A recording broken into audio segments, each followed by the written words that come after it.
Twin Cities nurse is out of a job after she allegedly used the same syringe on multiple patients. Alina Health says that the nurse worked at a dermatology clinic at Bandana Square in St. Paul, and since October, more than 160 patients may have been impacted. John Lawrenson has more on the concerns Alina and the patients have.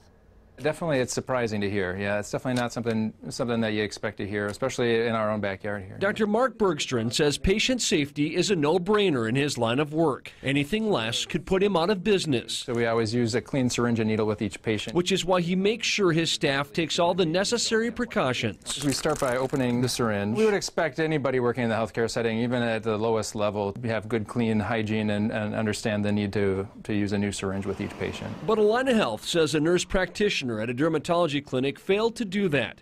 They say she used a new sterile needle for each patient, but in some cases used the same syringe on several patients. Some of the blood from one patient could get into this syringe and then could expose the next patient. So we worry about transmission of bloodborne infections, things like HIV or hepatitis, particularly hepatitis C. Alina says the nurse responsible is no longer working there.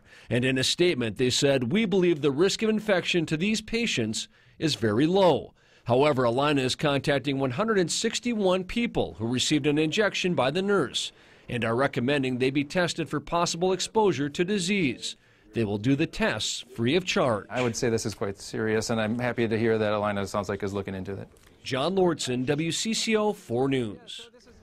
Alina Health says that they are sorry that this occurred and they're doing everything they can to help those affected. They say that they are dedicated to patient safety. Standard protocol is to throw the needle away after it's been used just once. Authorities in Cass County say a 21-year-old man is dead after being found unresponsive in a fish house. This happened Sunday morning on Leech Lake during the Eel Pout Festival. Deputies responded to that fish house, took the man to the hospital where he was pronounced dead. They have not yet announced an official cause of death. The Cass County Sheriff's Office is investigating. Minnesota police say that they took more drugs off the streets this past year. The Minnesota Department of Public Safety reports police seized more than 214,000 prescription pills in 2017.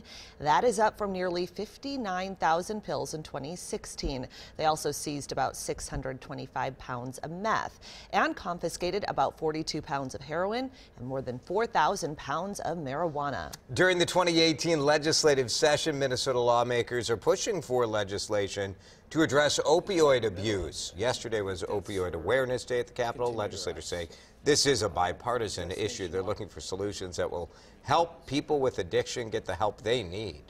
So we have an epidemic on our hands. We have people dying.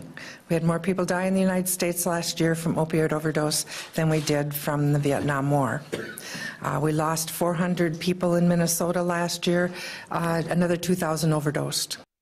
2 weeks ago, lawmakers introduced a controversial new tax on drug makers. It would make a pharmaceutical company pay a penny per unit on prescribed opioids. Supporters say it will raise about $20 million a year for prevention, emergency responders, treatment, and recovery. The recent stretch of warm weather is a good reminder for ice fishers to get their houses off the lakes.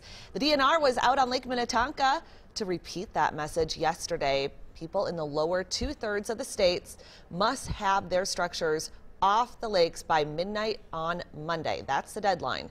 Now, in the upper third of the state, ice fishers have until March 19th to get them off the lake. So we do have some people that just wait too long, and then like last year, the ice was getting pretty thin and pretty dangerous, so it actually was getting unsafe before the deadline even happened. This year we have a little leeway because the ice is really good still. If ice houses aren't moved in time, owners can be prosecuted and the ice houses could be confiscated or destroyed. After 77 years, a St. Paul restaurant has seen a lot of changes to the corner of Selby and Dale. We were actually the second brew pub in the state, and that was in 1996. That's the third generation owner of O'Gara's Bar and Grill, and Dan plans on tearing the thing down and rebuilding. Dan O'Gara says he wants to keep up with the times, change as necessary. The tin ceilings and iconic ceiling fans will be removed and taken to the new building. That mural right here in the restaurant will also be moved over if the city approves the plan. Construction can start as early as this fall. If you've been over in that area, you know there's a Whole Foods with some apartments above it.